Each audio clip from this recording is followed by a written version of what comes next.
So after facing down our first Titan, it was time to continue our journey, and we weren't going to have to go far at all. A little to the southeast of us was the town of Artazon, home of a grass gym leader. And it really was not that far of a journey. We were able to make it here quite easily. And as you should always do when you first reach a town, heal. Heal at the Pokemon Center. And after we heal,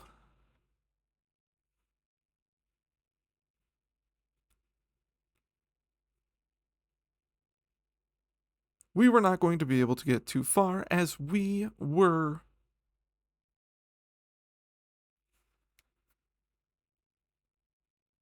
accosted by a Gulpin.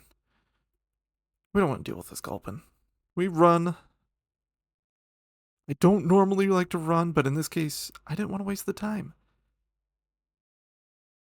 So, we're not going to be able to explore Artazon very much, though, as I was soon accosted by that same Gulpin.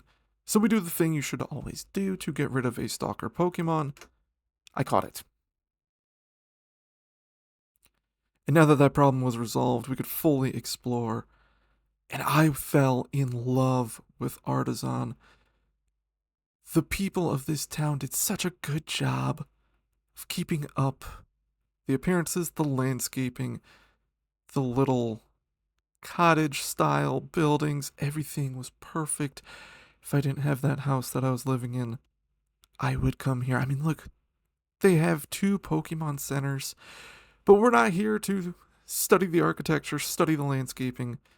We're here for one thing and one thing only, to challenge the gym leader.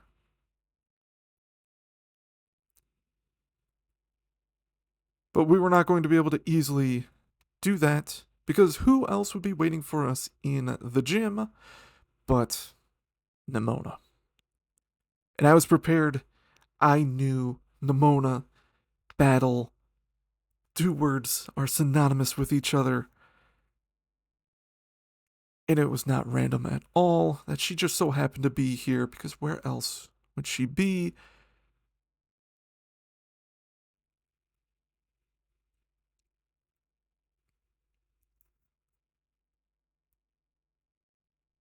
And we had lucked out. She did not want to battle, which was amazing because we were about to do a gym battle. That would not have gone over too well. So after receiving some items, we were both going to be going on our separate ways. It was finally time to see what the gym challenge here in Artazon was about.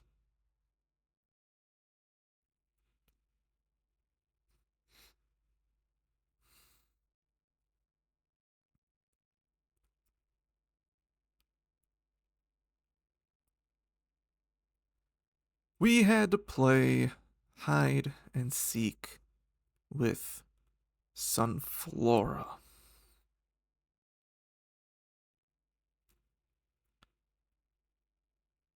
Sunflora, the mascot of the town, needed my babysitting, and the location of the gym test, thankfully, was not too far away.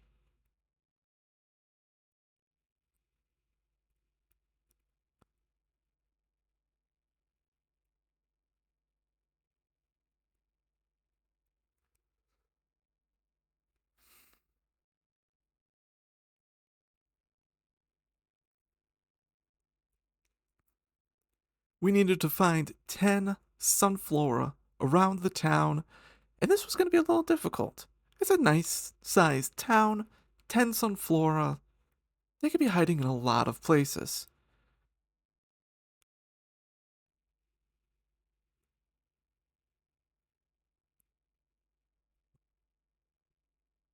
Or so I thought.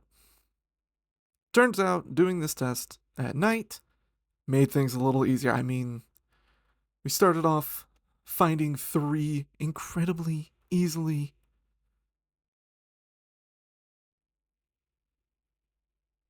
Number 4 was nearby, but this was a pesky one. This one gave me trouble. It did not want to come with me.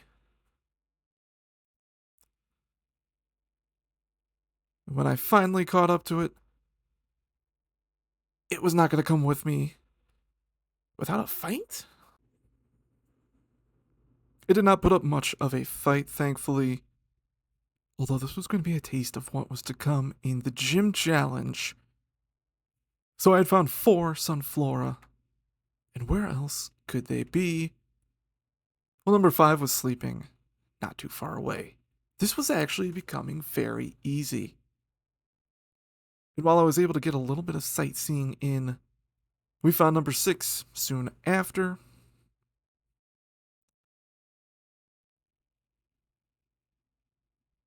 And number 7.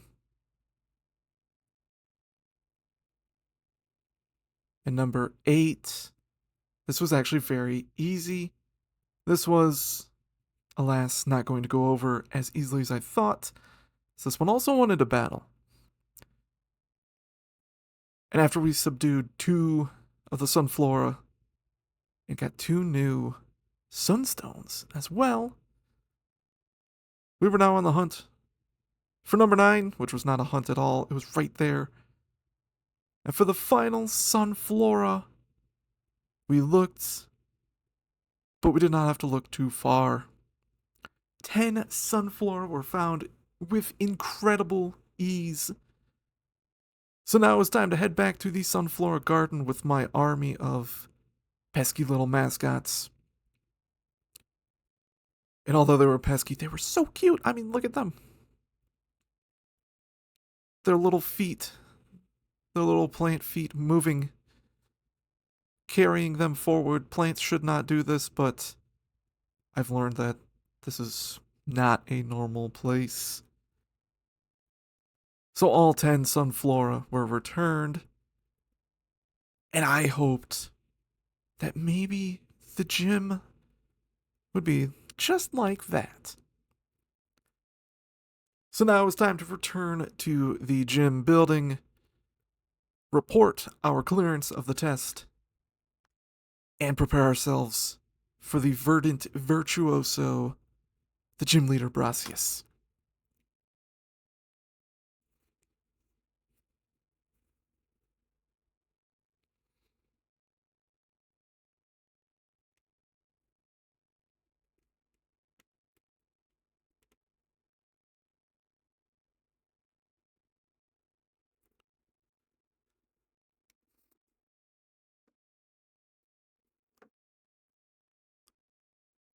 And while I may have underestimated him due to his sense of flair in artistry, I was going to learn soon enough that you never underestimate a gym leader no matter what.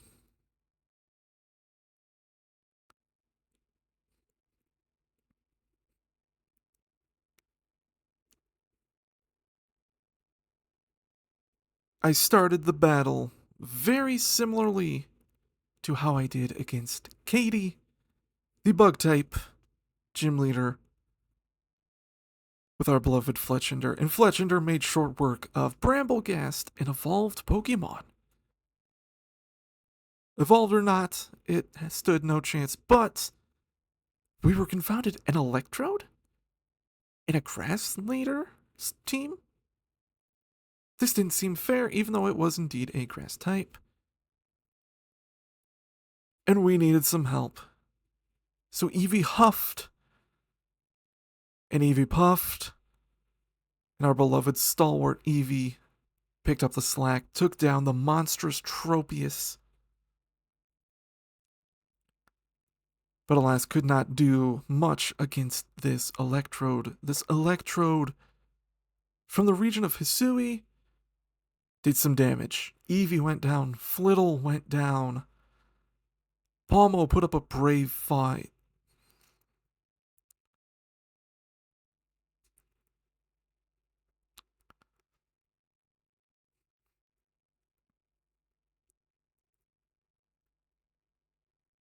But not even Palmo could withstand this Electrode's onslaught. However, Biscuit Maker, with its quick footwork, was able to knock down the Electrode, and it was time. Biscuit Maker thankfully had tanked enough hits to get Fletchinder back out there and ready, and it was time for the battle of the aces. Terastallized Fletchinder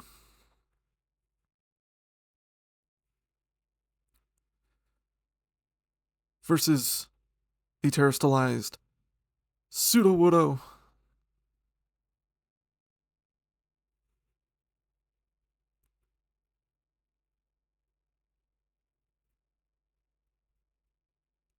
And we were now off to the races. This was going to be it. And while Fletchinder was able to do quite a bit of damage, I forgot that Sudowoodo was a rock type. And yet again, a wasted Terastallization in a gym battle.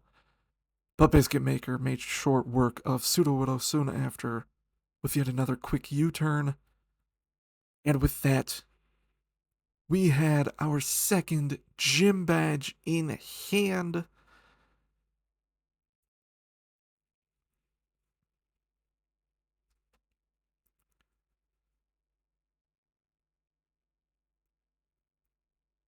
I severely underestimated Brassius, and I was not going to underestimate any more gym leaders after this, or so I was telling myself.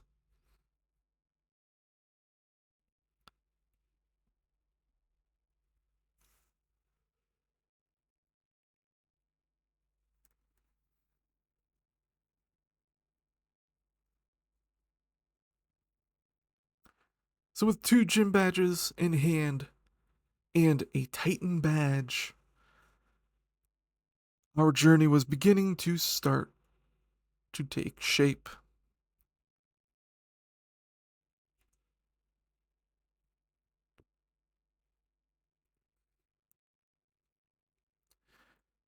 And after receiving Brassius' supposedly favorite TM, even though we never saw this move get used,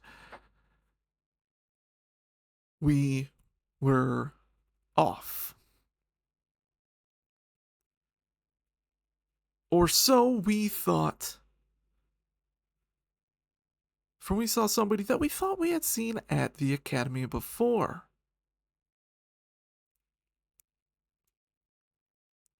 Hassel, an Elite Four member and a professor at the academy, wanted to get to know me just a little bit better.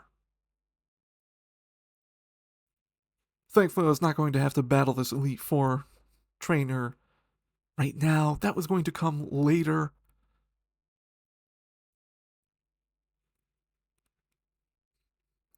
But for now,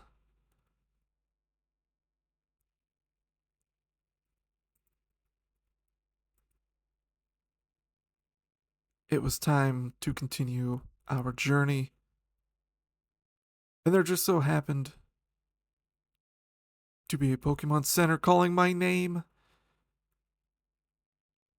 as well as a Terror Raid nearby.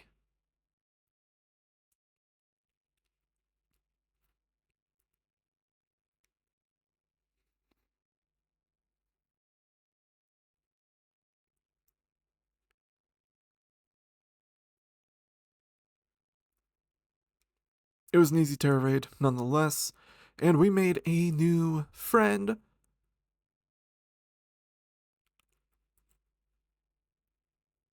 A young goose,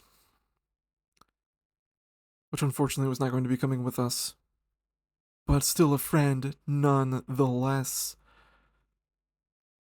And now it was time to make a decision where to go next. We were going to go back out west, for there were 2 things we needed to do. The first was our second Titan, the Open Sky Titan, a flying type, which meant Palmo was going to need to step up big time.